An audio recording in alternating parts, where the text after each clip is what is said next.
आज आहे ना माझी तब्येतच ठीक नाही. तब्येत ठीक नाही म्हणजे असंच हातपाय आणि हे थंडी वाजून आली, कणकणी आल्यासारखं झाले, म्हणजे असं नाही का अंगात ताप असल्यावर कसं होतं तसं. तर काल परवा आमच्या इथे एक माणूस वारला. अचानकच अटॅक आला त्याला आणि अटॅकने तो गेला.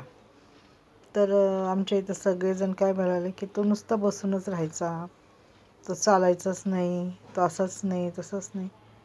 पण त्याला काही आजार नव्हता. तो एका ठिकाणी वॉचमनचे काम करत होता.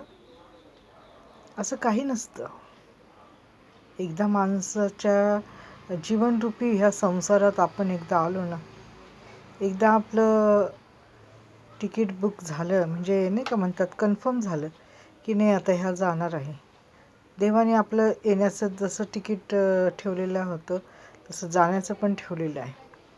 फक्त एवढंच आहे की कोणाची आधी वेळ येते, कोणाची नंतर वेळ येते.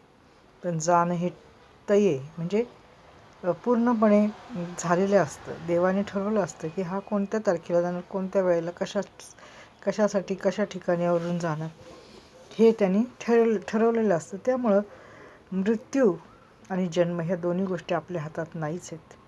त्यामुळं माणसाने असं नाही म्हणायचं की आत्ता नव्हतं यायचं, नंतर यायचं न, आता हे असं काही नसतं. ज्या वेळेस आपलं तिकीट येणार तर येणार. आपण कोणालाही काही न सांगता शेजारी लोक झोपलेले असतात आणि माणूस निघून जातं. तर काही नसतं. एकदा जायचं म्हणजे जायचं. ती आपली शेवटची वेळ असते.